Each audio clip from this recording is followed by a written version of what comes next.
pour les jardinières. Elles fleurissent énormément, mais ils n'ont pas une tige longue, puis ils sont pas beaux comme ça. Ça, c'en est que j'ai laissé pousser, tu sais, comme Oui. toi, il y en a un là, là. Oui. Puis...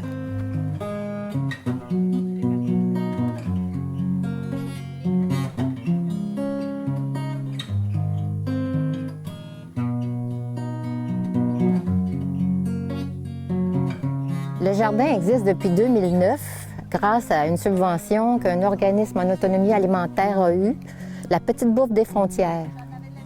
Alors moi, j'ai été chargée de créer le jardin. Le principe de base, c'est de chacun est responsable de sa parcelle et signe un contrat s'engageant à bien l'entretenir. Alors c'est très important de s'engager. Par respect pour les autres jardiniers aussi, on ne veut pas qu'il y ait de mauvaises herbes qui se multiplient dans le jardin. Puis non plus que ce qui est mis en commun soit gaspillé. Par exemple, on fait venir du fumier. Le fumier est fourni gratuitement. On a une belle cabane avec tous les outils nécessaires. On n'a même pas besoin de rien apporter. On a l'eau courante. Alors, le moins qu'on peut faire, c'est de bien s'occuper de sa parcelle puis la rendre productive. On a 9 parcelles. On en a environ de 20 par 20, puis on en a 3 qui sont de 20 par 30 environ. Puis certaines sont partagées à 2 jardiniers.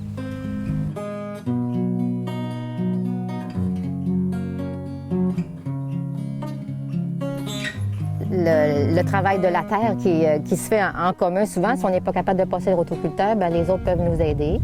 Le rotoculteur est déjà sur place, les outils, la brouette. Puis il y a aussi l'exemple et l'expérience des autres qui est intéressante. Comme par exemple, plusieurs maintenant jardiniers cultivent l'ail puis les poireaux, sauf qu'ils ne faisaient pas avant. Parce qu'on a vu les autres le faire. Puis on découvre des nouvelles recettes aussi. On s'échange nos recettes. Qu'est-ce que tu fais avec ça? Les petites fèves, ils en font congeler, tu sais. Comme moi aussi, j'en ai fait congeler. L'année dernière, j'avais des haricots grimpins, ça produit, là. Je sais que j'en ai eu un bout de temps, là, pour mettre dans mes soupes, pour manger, là, comme ça. Ça fournit une famille de 4 personnes en masse. Les pommes de terre, ça, les gens sont vraiment bien engagés. On n'utilise pas de produits chimiques, alors les gens ramassent les bébites à patates tous les jours. Ils viennent checker, voir s'il y a des bébites. C'est la seule façon de s'en sortir. La première année, on n'en avait pas, mais là, ça n'a pas été long que les dorifores se sont mis dans nos patates. Puis quelqu'un qui s'en occupe pas, bien, les autres vont, tu sais, ça sert à rien qu'ils s'en occupent. Alors tout le monde est bien engagé dans la lutte aux dorifores.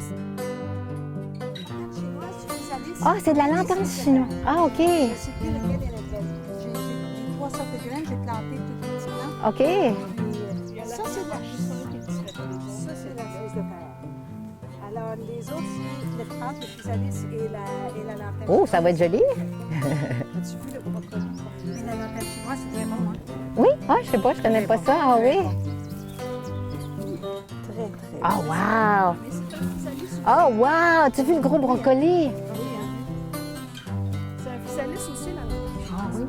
Mais est-ce que la cerise de terre, c'est considéré aussi la physalis? Un physalis, c'est un physalis. Il y en a 4 ou 5. Ah, OK, OK. Puis si c'est propre quand tu marches dans le jardin, là. Moi, je prends des brocolis. Puis moi, je me mets beaucoup à genoux pour travailler, là. Tu sais, j'ai mes genouillères, là, puis là. Mais je la déplace. Et quand il faut que je rentre sur le bord, là, je la déplace, je la promène, puis là, là je remets après. Puis à l'automne, Je te dis, la terre mange la paille. c'est ça. Ben, moi, c'est la... Il faut que j'en rajoute.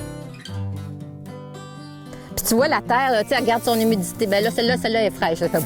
Mais tu sais, tu vois, c'est tout noir en dessous, puis c'est bon pour le sol. Hein, le sol, ça n'aime pas ça être nu. Non. Au point de vue du village, ça